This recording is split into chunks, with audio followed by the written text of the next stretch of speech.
الشيطان الرجيم بسم الله الرحمن الرحيم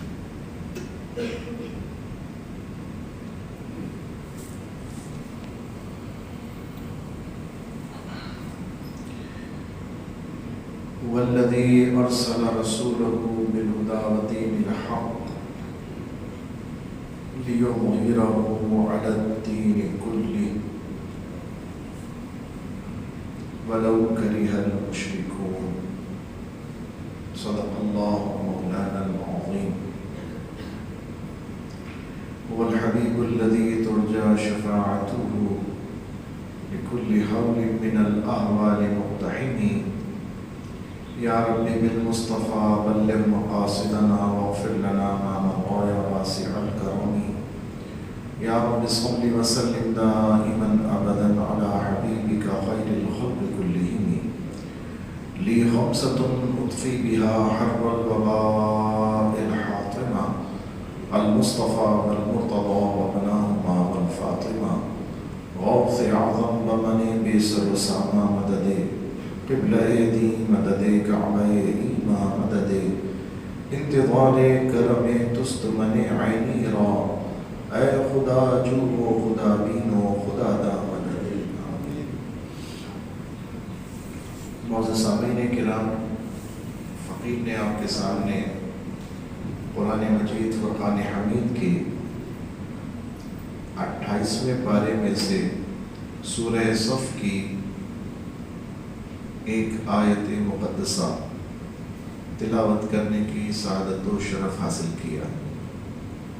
قبل اس کے کہ اس کے تحت کچھ لب کشائی کی سعادت حاصل کی جائے، دعا فرمائے اللہ تبارک و تعالی مجھے اپنے پیارے حبیب لبیب نبی کریم رؤوف الرحیم صلی اللہ علیہ وسلم کے صدقے اور طفیل حق بیان کرنے کی توفیق عطا فرمائے، اور ہم سب مسلمانوں کو اللہ تبارک و تعالی حق سن کر اسے قبول کرنے اور اس پر عمل کرنے کی توفیق عطا فرمائے. آمین بجاہ نبی الامین صلی اللہ علیہ وسلم. ایک بار عقیدت و محبت سے حضور پر نور سید عالم صلی اللہ علیہ وسلم کی بارگاہ میں ہدیہ درود و سلام پیش کریں. اللهم صل على سيدنا مولانا محمد معبد الجود والكرم وآله وصحبه وبارك وسلم صلاة وسلاما عليك يا سيدي يا خاتم النبيين. معزز سامعین کرام، ہم اس عنوان کے تحت ایک طویل عرصے سے یہ کوشش کر رہے ہیں کہ آپ سب کے نالج میں اور آپ سب کے عقیدے کے مطابق ہماری اور آپ سب کی اصلاح اور ہم کو درست راستہ، درست ٹریک، تاکہ ہماری زندگی اللہ اور اس کے رسول صلی اللہ علیہ وسلم کے فرمان کے مطابق ہو جائے. عزیزان گرامی، ہر مسلمان کو درست راستے کا علم ہونا اور اس راستے پر چلنا، یہ ہر مسلمان کی ڈیوٹی ہے. اگر وہ یہ نہیں معلوم کرے گا تو پھر وہ غلط راستے پر چلے گا اور اس کا نتیجہ وہ آپ اور ہم سب خود اندازہ لگا سکتے ہیں. جو صحیح راستے پہ چلے گا اس کا نتیجہ صحیح نکلے گا، اور جو صحیح راستے پر نہیں چلے گا اس کا نتیجہ صحیح نہیں نکلے گا. اب درست راستہ کون سا ہے، اس راستے کی پہچان کیسے ہے؟ جب ہم اس کی تلاش میں آتے ہیں تو معاشرے کے اندر اگر ہم اس کو سارٹ آؤٹ کرتے جائیں کہ ہمیں درست راستہ کیسے پتہ چلے، تو سب سے پہلے ہم پوری دنیا کی قوموں کو دو حصوں میں تقسیم کرتے ہیں. ایک وہ ہے دنیا میں جتنے بھی لوگ بس رہے ہیں، ایک وہ ہے جو مسلم ہیں اور دوسرے وہ ہیں جو نان مسلم ہیں. دنیا میں دو ہی طرح کے لوگ آباد ہیں، ایک وہ جو مسلمان ہیں اور دوسرے وہ جو مسلمان نہیں ہیں. اب یہ آسانی کرنے کے لیے ہم نے اس کو دو حصوں میں تقسیم کر لیا. اب جب مسلم قوم، نان مسلم سے تو ہمیں راستہ نہیں مل سکتا، نان مسلم میں جائیں گے تو یقیناً ناکامی ہے. اب مسلم قوم کے اندر ہمیں راستہ تلاش کرنا ہے، مسلم قوم میں رہتے ہوئے ہمیں راستے کی پہچان کرنی ہے. تو کلمہ گو جو مسلم کہلاتے ہیں، جب ان کے اوپر نظر دوڑاتے ہیں تو ایک وحشت ہے کہ بہت سے گروہ بنے ہوئے ہیں، سب اپنے آپ کو مسلم کہتے ہیں، سب کلمہ پڑھنے کے دعوے دار ہیں اور سب کتاب کے دعوے دار ہیں. کتاب دکھاتے ہیں، آیت پڑھتے ہیں، حدیث کی کتاب دکھاتے ہیں اور حدیث پڑھ کے سناتے ہیں. تو اب جب ان کے پاس بیٹھ کے سنتے ہیں تو ایک اینگل بنتا ہے، پھر کسی دوسرے کی مسجد میں نماز پڑھ لیتے ہیں، وہاں کوئی تقریر سنتے ہیں تو ان کی بات سن کر ایک دوسرا اینگل ذہن میں آتا ہے، تیسرے کی طرف چلے جائیں تو تیسری بات آ جاتی ہے. تو آخر جو درست ٹریک ہے اس کا تعین کیسے ہو کہ یہ صحیح ٹریک بتا رہے ہیں کہ یہ صحیح ٹریک بتا رہے ہیں یا یہ صحیح ٹریک بتا رہے ہیں؟ بولیے یہ کنفیوژن ہے کہ نہیں؟ میں نے معاشرے کی موجودہ صورتحال کا صحیح تجزیہ کیا ہے کہ نہیں؟ ایسا ہی ہے نا. ایسے عالم میں کہ جب آپ درست ٹریک کی تلاش میں نکلے، آپ نے اپنے فرض کو ادا کرنے کے لیے جس ٹریک کا انتخاب کیا، جو ٹریک آپ چوز کرنا چاہتے ہیں، ابھی جب اس کی تلاش میں ہی نکلے ہیں تو 3 4 8 10 20 50 قسم کی بولیاں آپ کے سامنے آ گئی. اب آپ پریشان ہو گئے. آج کل تو لوگ جو ہے وہ علماء کے اختلاف سے بعض دفعہ، بلکہ اب تو جو نوجوان قوم ہے وہ تو عالم دین سے دور بھاگتی ہے، تو اس نے اپنا جو رہنما بنا لیا ہے وہ گوگل کو بنا لیا ہے، یوٹیوب بنا لیا ہے، فیس بک بنا لیا ہے، ٹویٹر بنا لیا ہے اور اس طرح کے دیگر سوشل میڈیا ذرائع. اور ادھر دیکھیں تو ان ذرائع سے بھی مختلف بھانت بھانت کی بولیاں سننے کو مل رہی ہیں. کوئی قرآن کھولے کچھ سنا رہا ہے، کوئی حدیث کھولے کچھ سنا رہا ہے، کوئی کچھ کوئی کچھ. تو نہ ادھر سے راستہ مل رہا ہے نہ ادھر سے راستہ مل رہا ہے. آخر راستہ کیسے ملے؟ تو میں اکثر اس بات کا تجزیہ کر کے میں اپنی سمجھ کے مطابق یہ رائے دیتا ہوں. یہ پریشانی اگر آپ کو ہے تو پریشانی مجھے بھی ہے، تو ہر شخص کو ہے نا یہ پریشانی.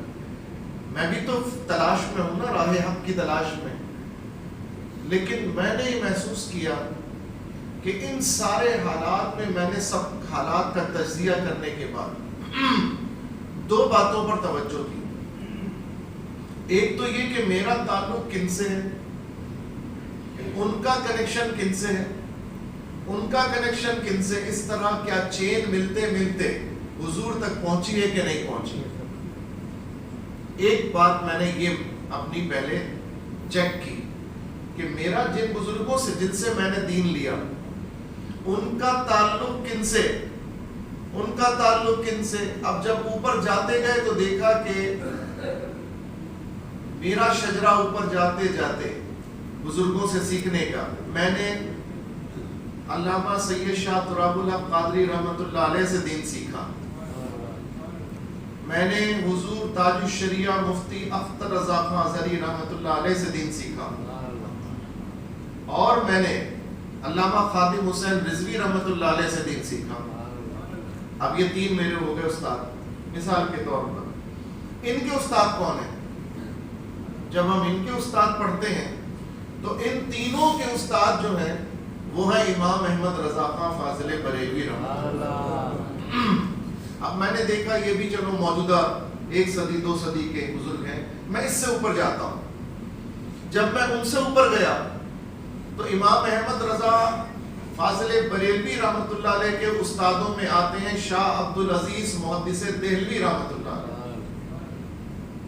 وہ ایک نام ہے بہت بڑا، اور ان کے والد شاہ ولی اللہ محدث دہلوی۔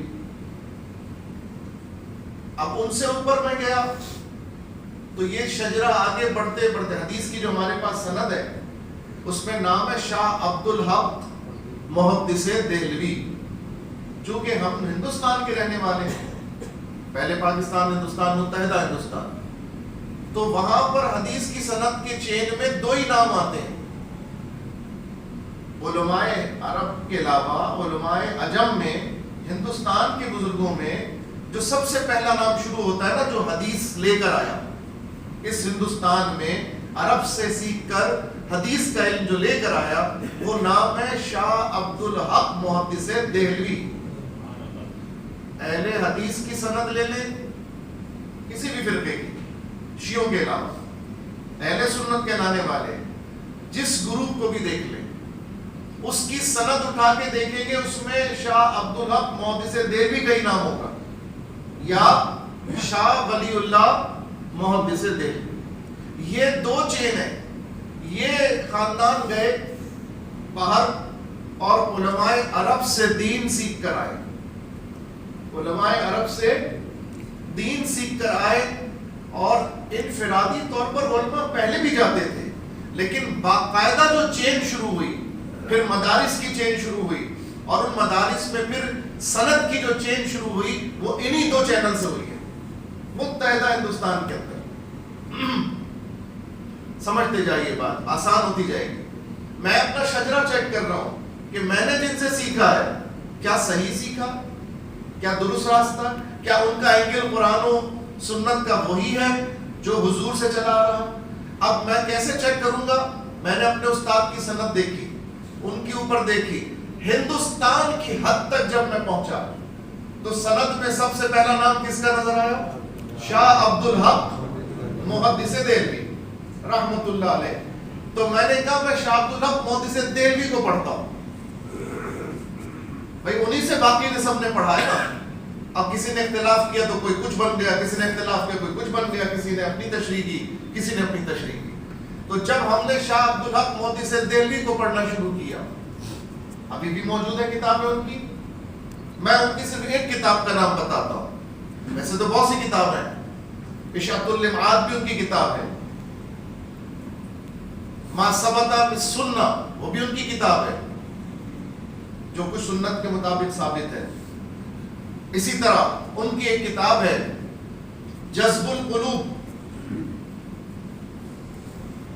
ان کی کتاب ہے جذب القلوب الی دیار المحبوب، یعنی مدینہ منورہ کے فضائل کے اوپر۔ اسی طرح ان کی ایک کتاب ہے ان کے دور میں، آئیے آج سے 400 سال پہلے جہانگیر بادشاہ کے دور میں تھے، شاہ عبدالحق محدث دہلوی جہانگیر بادشاہ کے دور میں تھے۔ یہ یاد رکھیں، تاریخ بھی آسان کرتا جا رہا ہوں میں آپ کو سمجھانا۔ آپ شاہ عبدالحق محدث دہلوی کو پڑھ لیں، انشاءاللہ تعالی آپ کا یہ مسئلہ حل ہو جائے گا ایک طریقے سے۔ ایک ان کی کتاب ہے اخبار الاخیار، اخبار الاخیار، اخیار کہتے ہیں نیک لوگ، اخبار کہتے ہیں خبروں کو، عربی میں بھی اخبار خبروں کو، عربی کا ہی لفظ ہے اخبار، خبر، یعنی نیکوں کی خبریں، نیکوں کی باتیں، نیکوں کے حالات۔ ان کے دور تک جو معروف اکابر اولیاء تھے انہوں نے ان کے حالات قلم بند کیے ہیں۔ ٹھیک، کتاب کا نام میں نے بتا دیا۔ اچھا، ترجمہ بھی، وہ کتاب تھی فارسی میں، اس زمانے میں وہاں کی زبان، ہندوستان کی علمی زبان جو کہلاتی تھی وہ عربی کے بعد فارسی، بلکہ اکثر لوگ فارسی ہی بولتے تھے، یہ تو آہستہ آہستہ اردو ریختہ، پہلے اردو کا نام اردو نہیں تھا، ریختہ تھا، یہ آہستہ آہستہ پھر اردو معلیٰ بنی، اب اردو کے نام سے، پہلے اردو ریختہ تھی، پھر اردو معلیٰ ہوئی، اب یہ اردو کے نام سے ہمارے سامنے موجود ہے۔ تو زبان آہستہ آہستہ تبدیل ہوتی گئی، لیکن علمی حلقوں میں کون سی زبان بولی جاتی؟ فارسی۔ کتاب بھی اسی لیے حکایات سعدی، حکایات بوستان، گلستان یہ پڑھائی جاتی تھی، فارسی لازمی جز تھا علم دین کا، اب تو ختم ہو گیا، اب تو ہمارے مدارس میں نہیں پڑھائی جاتی الحمدللہ۔ میں نے بھی فارسی پوری کتابیں پڑھی ہیں جو ابتدائی پڑھائی جاتی ہیں، یہ فارسی لازم تھی مگر اب نہیں ہے۔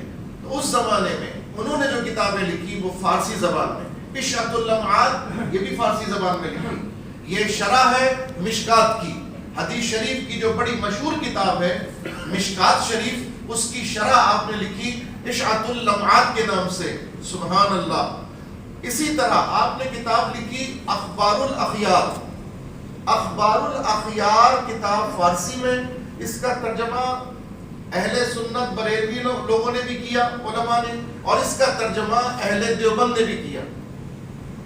ٹھیک، اب اہل دیوبند سے ہمارا فکری اختلاف ہے، اہل دیوبند سے ہمارا فکری اور نظریاتی اختلاف ہے، ٹھیک، لیکن میں آپ سے کہتا ہوں انہی کا ترجمہ پڑھ لیں، انہی کا ترجمہ پڑھ لیں۔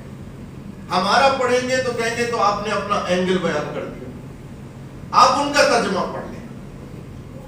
دارالعلوم کورنگی دیوبند مکتبہ فکر کا ایک مرکز ہے کراچی کے اندر، مفتی محمد شفیع صاحب یہ بہت بڑے ان کے عالم دین تھے، ان کے دو بیٹے ہیں مفتی رفیع عثمانی اور مفتی تقی عثمانی، یہ ان کے دو بیٹے بہت مشہور ہیں علماء دیوبند کے۔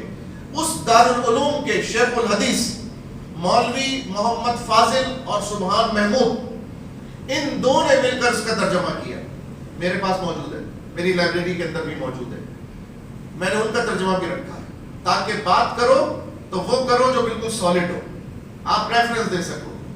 اب اس کتاب کے اندر دیکھو، ہم اہل سنت نے اپنا شعار بنایا ہوا ہے کہ جب ربیع الاول شریف آتا ہے تو میلاد شریف کی محفلیں سجاؤ، لیکن اور دیوبند تو نہیں کرتے نا سب، اہل حدیث تو نہیں کرتے نا ایسا، شیعہ تو نہیں کرتے ایسا، یہ بریلویوں کا طریقہ ہے۔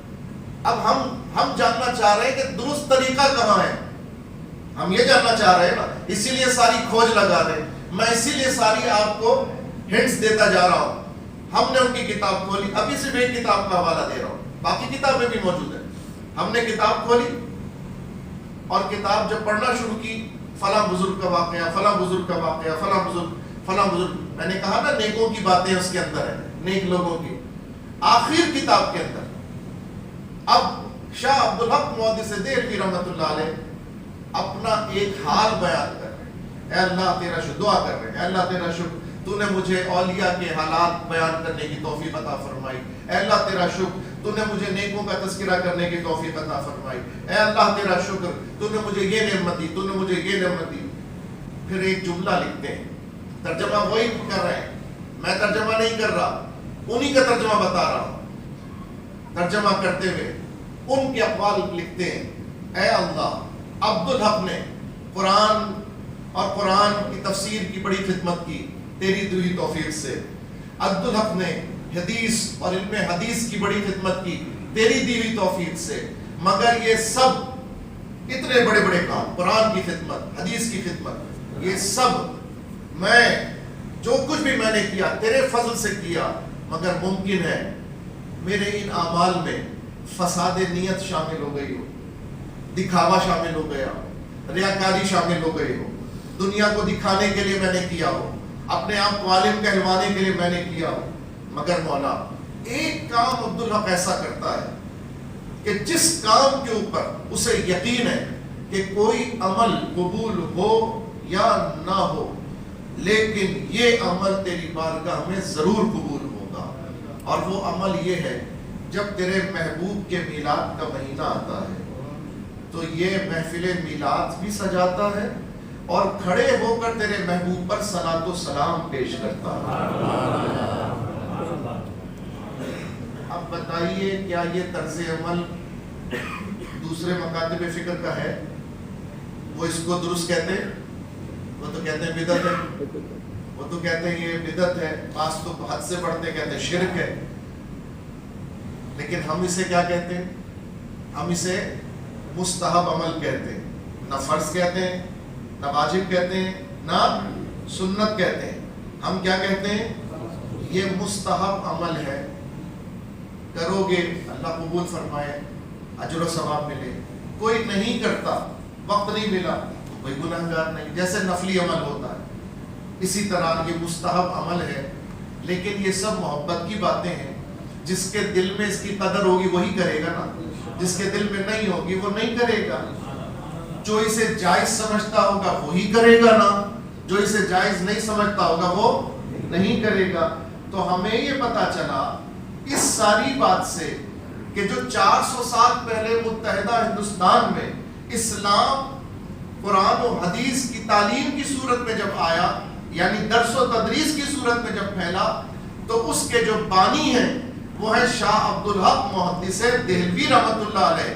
اور یہ وہی سیم ایرا ہے، یہ سیم ایرا ہے، یہ وہی دور ہے جس میں شاہ عبدالحق محدث دہلوی کے ساتھ شیخ مجدد الفسانی شیخ احمد فاروقی سرہندی رحمۃ اللہ تعالی علیہ بھی موجود ہیں.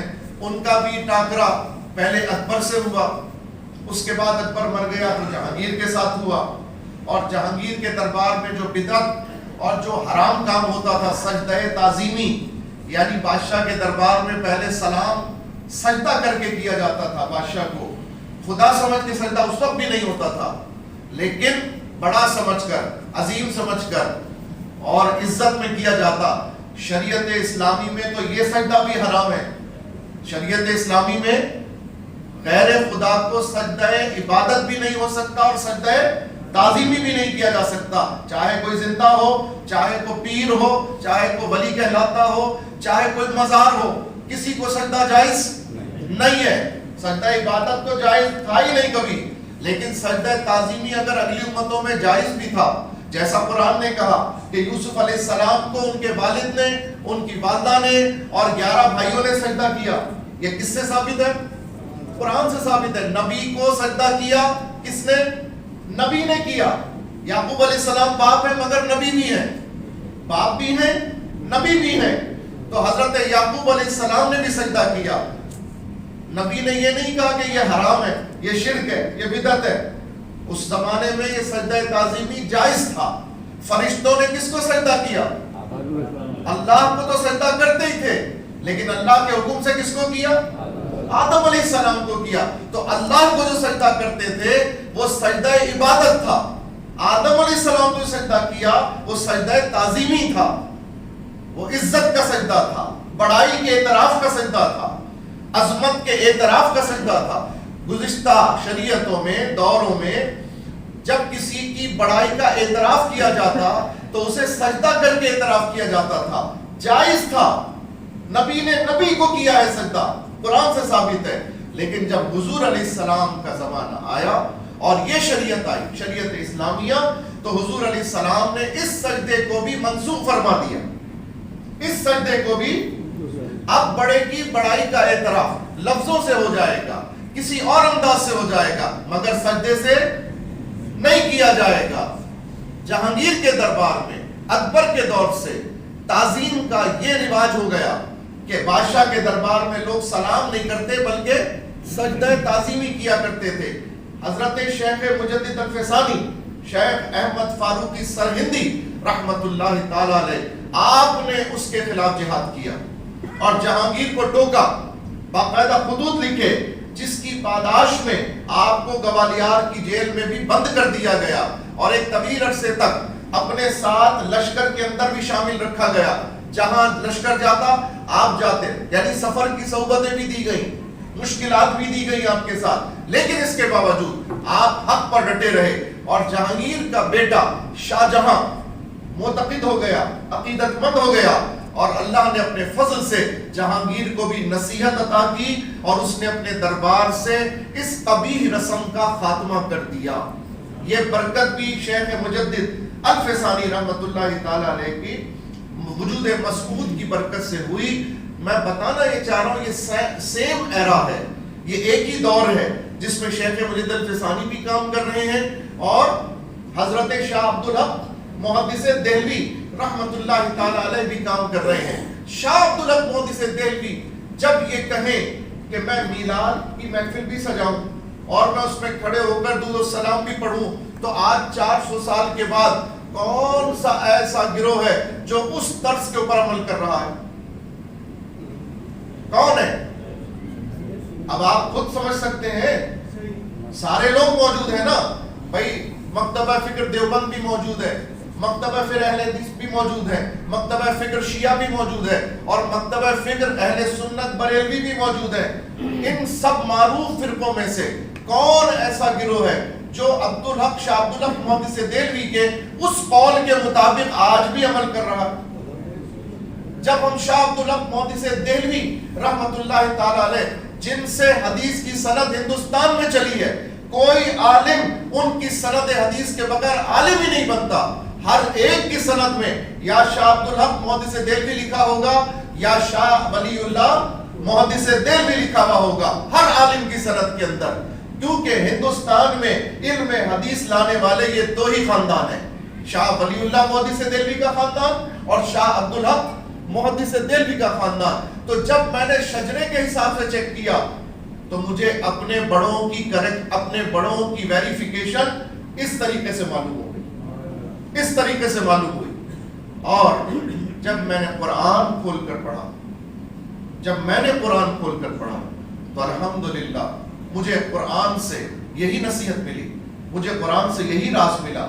جب میں نے قرآن پڑھا تو مجھے یہی ملا، اہدنا الصراط المستقیم، اے اللہ ہمیں سیدھا رستہ چلا۔ یہ ہماری دعا ہے نا، یہی تو ڈھونڈ رہے ہیں، یہی تو تلاش کر رہے ہیں۔ تو میں نے اگلی آیت ہی پڑھی، صراط الذین انعمت علیہم، اے اللہ سیدھا رستہ چلا۔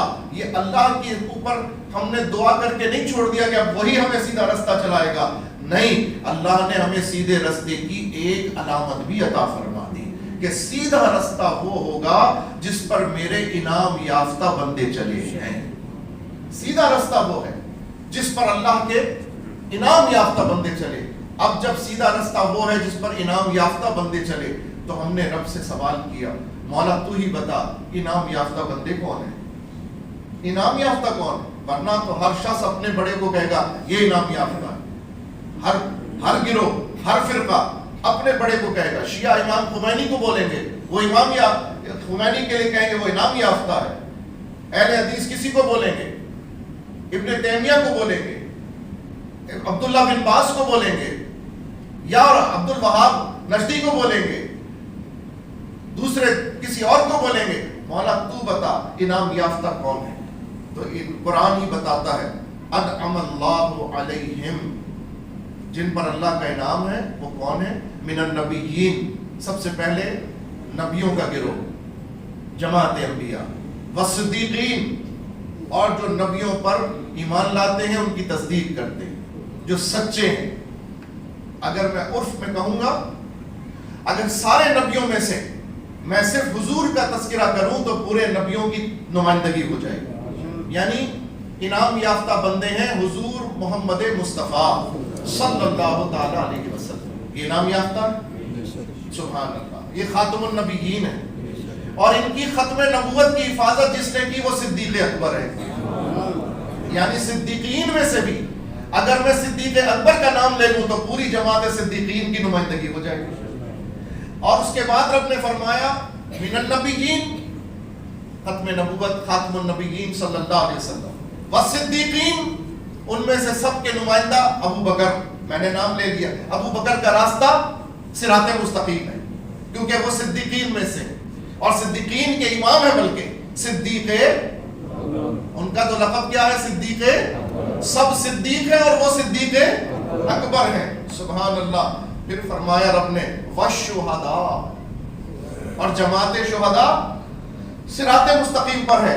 تو شہداء میں سے ہم، اب یہاں تو MKM کے بھی شہداء ہیں، یہاں تو پیپلز پارٹی کے بھی شہداء ہیں، یہاں تو نیازی کے بھی شہداء ہوں گے، اور یہاں تو کسی کے بھی شہداء، ہر آدمی جو مرتا ہے۔ ارے آپ کیا، یہ جو یکم مئی آ رہی ہے، اس میں یوم مزدور منایا جاتا ہے؟ آپ کو پتا ہے وہ مزدور کہاں مرے تھے؟ جی شکاگو میں، شہدائے شکاگو کہا جاتا ہے، تو شہید تھے وہ، عیسائی ہیں، شہادت کا تعلق ایمان سے۔ آج ہندو بھی اس کا فوجی بھی مرتا ہے تو کیا کہتے ہیں اس کو؟ شہید ہو گیا۔ تو شہید تو نام لوگوں نے بنا لیا، تو سچا شہید کیسے پہچانیں گے؟ چلو ابھی کا نہیں، ہم اوپر چلے جاتے ہیں، امام حسین کا نام لے لیتے ہیں، تو سارے شہیدوں کی نمائندگی ہو گئی۔ وہ سید الشہداء ہے نا، وہ سید الشہداء ہے نا۔ تو جو امام حسین کے طرز پر چلے گا وہ صراط مستقیم پر چلے گا، وہ انعام یافتہ بندے ہیں، اور جو ان کے راستے پر چلے گا وہی انعام یافتہ بندوں کے راستے پر چلے گا، وہی صراط مستقیم پر چلے گا۔ اور چوتھا گروہ رب نے فرمایا، پہلا گروہ من النبیین، دوسرا گروہ والصدیقین، تیسرا گروہ والشہداء، اور چوتھا گروہ والصالحین، نیک لوگ، اولیاء، نیک بندے اللہ کے۔ تو اب کیا ایک بھائی ہر گروہ میں سے لوگ بتا سکتے ہیں یہ نیک تھا؟ کوئی کہے گا مودودی صاحب بہت نیک تھے، کوئی کہے گا اسرار الحق صاحب بہت نیک تھے، کوئی کہے گا طارق جمیل بہت نیک ہیں۔ ہم نے کہا یہ اس دور کے لوگ ہیں، پھڈے بازی ہو جاتی ہے، اختلاف ہو جاتا ہے، ہم اوپر چلتے ہیں، ہم اوپر چلتے ہیں۔ اب جب اوپر چلے، چند صدیاں اوپر گئے، ایک نام ہمارے سامنے چمکتا ہوا آیا، معین الدین چشتی۔ سب کا یقین ہوگا جو اہل اسلام ہیں، جو ہندوستان کے رہنے والے ہیں، ان کا تو ضرور یقین ہوگا کہ یہاں تو سب ہندو ہی تھے، یہاں تو مسلمان کرنے والی ذات جو ہے وہ معین الدین چشتی کی ہے۔ اللہ کے فضل سے اللہ نے جسے مبلغ اسلام بنا کر بھیجا، اور جس کی برکت سے اس خطہ کفر اور شرک کے اندر اسلام پھیلا، وہ نام ہے معین الدین۔ ان سے اوپر چلے جائیے تو نام چمکتا ہوا نظر آتا ہے عبد القادر جیلانی، نہیں نظر آتا؟ آتا ہے نا نظر۔ یہ آج 3 حصوں میں دنیا کے جو حکومت مسلمانوں کی رہی ہے، عبد القادر جیلانی کے مدرسے کے طلباء پر مشتمل رہی ہے۔ بہت بڑا دعویٰ کیا ہے، تاریخ میں جانتا ہوں، انشاءاللہ میں حوالہ دوں گا آپ کو۔ یہ آج آپ ارطغرل ڈرامہ دیکھ کر ترکوں کو مسلمان سمجھیں، یہ ارطغرل کا ڈرامہ دیکھ کر سمجھیں کہ ارطغرل کا استاد کون تھا؟ محی الدین ابن عربی۔ کون ہے استاد؟ محی الدین ابن عربی، اور محی الدین ابن عربی روحانی اولاد ہے شیخ عبد القادر جیلانی کی۔ یہ ایک بیٹے کا کمال ہے کہ پورے ترک کے اوپر جو ہے خلافت اسلامیہ طاری ہو گئی، 600 برس رہی، یہ ایک بیٹے کا کمال ہے۔ اور اگر اس سے اوپر چلے جائیں، اگر ان سے اوپر تھوڑا سا اور اوپر چلے جائیں تو ہمیں امام بخاری نظر آتے ہیں، ان سے اوپر چلے جائیں تو ہمیں امام اعظم ابو حنیفہ نظر آتے ہیں، اور ان سے اوپر چلے جائیں تو پھر چین دوبارہ حضرت مولا امام حسن سے ملے گی، اور ان کا ہاتھ مولا علی کے ہاتھ میں۔ کل کا دن ان کی شہادت کا دن ہے، مولا علی کی شہادت کا دن، 21 رمضان۔ چلو اللہ نے میرے منہ پر اس مبارک ہستی کا نام تو عطا فرمایا کہ جس کی برکت سے، جن کے لیے سرکار نے فرمایا علی کا چہرہ دیکھنا بھی عبادت ہے، علی کا ذکر بھی عبادت ہے، علی کا چہرہ دیکھنا بھی عبادت ہے، علی کو تو تصور میں لانا بھی کثافت کو دور کر دیتا ہے، لطافت اور روحانیت کو لے کر آ جاتا ہے۔ علی کا خیال لائیے تو علم آئے گا خیال میں، علی کا خیال لائیں تو وفا آئے گی خیال میں، علی کا تصور لائیں تو شجاعت آئے گی خیال میں، علی کا تصور لائیں تو حضور علیہ السلام سے بے اندازہ محبت آئے گی آپ کے دل کے اندر۔ سبحان اللہ۔ عزیزان گرامی، تو اب ہمیں صراط مستقیم کی پہچان آسان ہو گئی، اب ہمیں صراط مستقیم کی پہچان آسان ہو گئی، کیونکہ ہم نے اپنے شجرے کو دیکھا، ہم نے اپنے بزرگوں کو دیکھا، ہم نے اپنے اوپر کے حالات کو دیکھا۔ اختلاف تو اس دور میں زیادہ ہوا نا، 100 سال 200 سال کے اندر یہ زیادہ گروہ بنے، زیادہ فرقے بنے۔ جب ہم اس دور سے اوپر چلے جائیں تو ہمیں دین پہچاننا آسان ہو جائے گا، ہمیں دین پہچاننا، ہمیں ٹریک پہچاننا۔ تو اس دور میں بیٹھ کر کوئی ہمیں گوگل پر بیٹھ کر، یوٹیوب پہ بیٹھ کر درس دے گا نا، تو ہم اس کو ویلڈ نہیں کر سکتے۔ ہم دیکھیں گے پہلوں نے کیا کہا، یہ جو کہہ رہا، کیا یہ بات ان کی عقل میں نہیں آئی تھی؟ آج اس کی سمجھ میں آئی؟ سارا دین آج والے کی سمجھ میں آیا؟ جو آج سے پہلے جن کے سامنے ساری حدیثیں موجود تھیں انہیں دین سمجھ میں نہیں آیا؟ آج ہم بیٹھ کر 1400 سال کے سارے اپنے اکابرین کو غلط ناحق قرار دے دیں. آج تو 1400 صدیوں کا جو بریک ہے، 1400 سالوں کا جو بریک ہے، 14 صدیوں کا صحابہ کے بعد سے لے کر ہم تک، تو کیا یہ سارے دور جہالت، کفر اور شرک اور بے ایمانی کے گزرے سب کے؟ ہو ہی نہیں سکتا، ناممکن ہے. یہ دین فطرت کے بھی خلاف ہے، یہ قدرت الہی کے بھی خلاف ہے، کیونکہ قرآن کا وعدہ ہے ہر دور میں اللہ نے ایک گروہ کو حق پر قائم رکھا ہے، ہر دور میں. اگر ترکوں نے دین پھیلایا تو کون سا دین پھیلایا؟ بے ایمانی والا دین پھیلایا. اگر ہندوستان کے اندر علماء حق نے دین پھیلایا تو کیا بے ایمانی والا دین پھیلایا؟ جو لوگ مسلمان ہوئے، ہمارے باپ دادا اجداد، وہ کس دین کو مان کر مسلمان ہوئے؟ انہی کے بتائے ہوئے دین کو مان کر مسلمان ہوئے.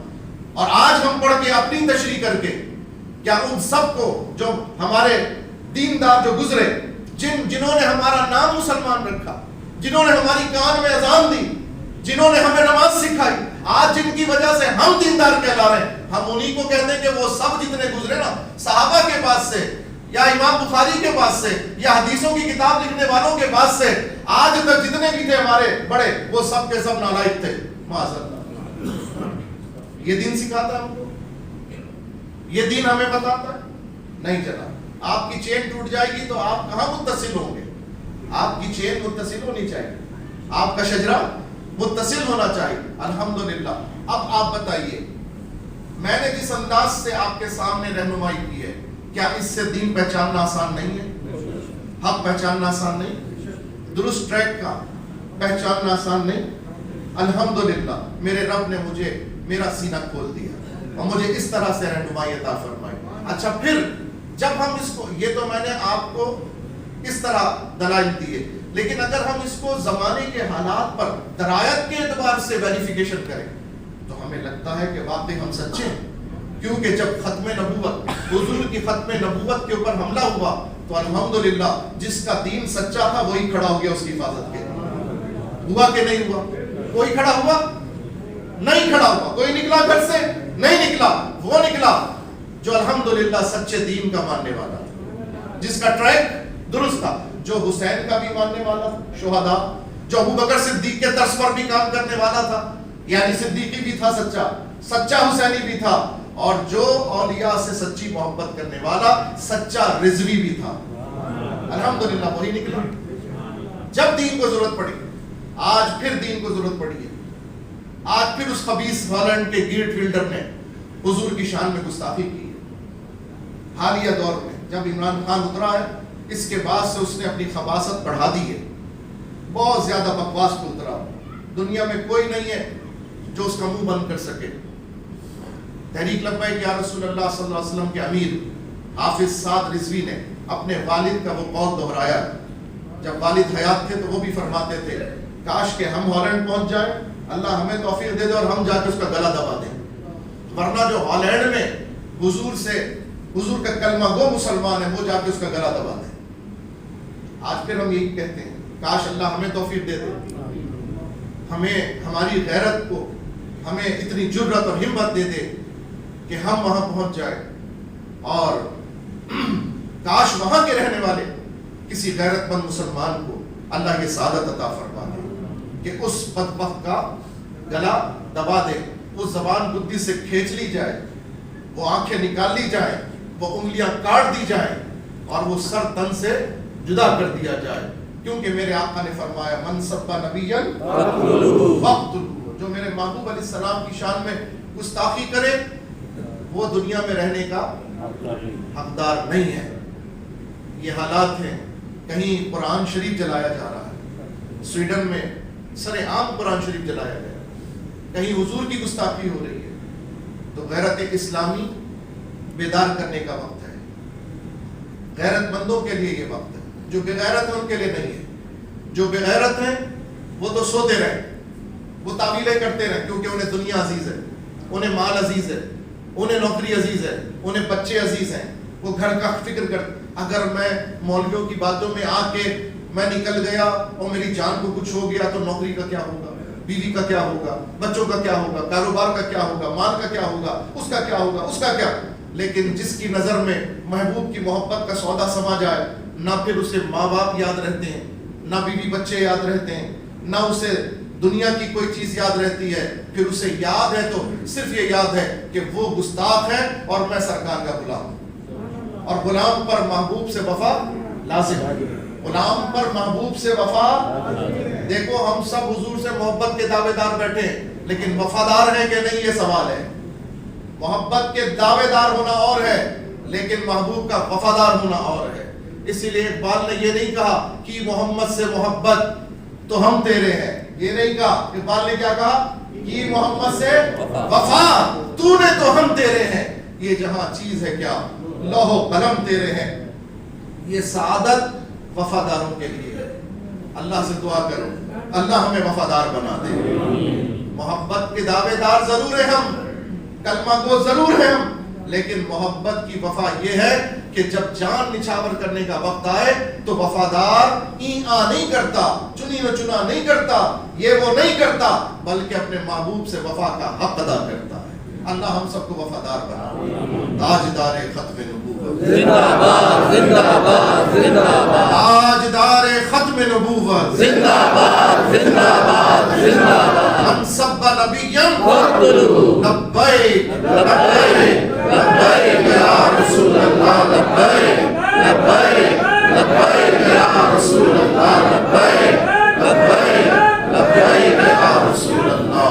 صلی اللہ علیہ وسلم.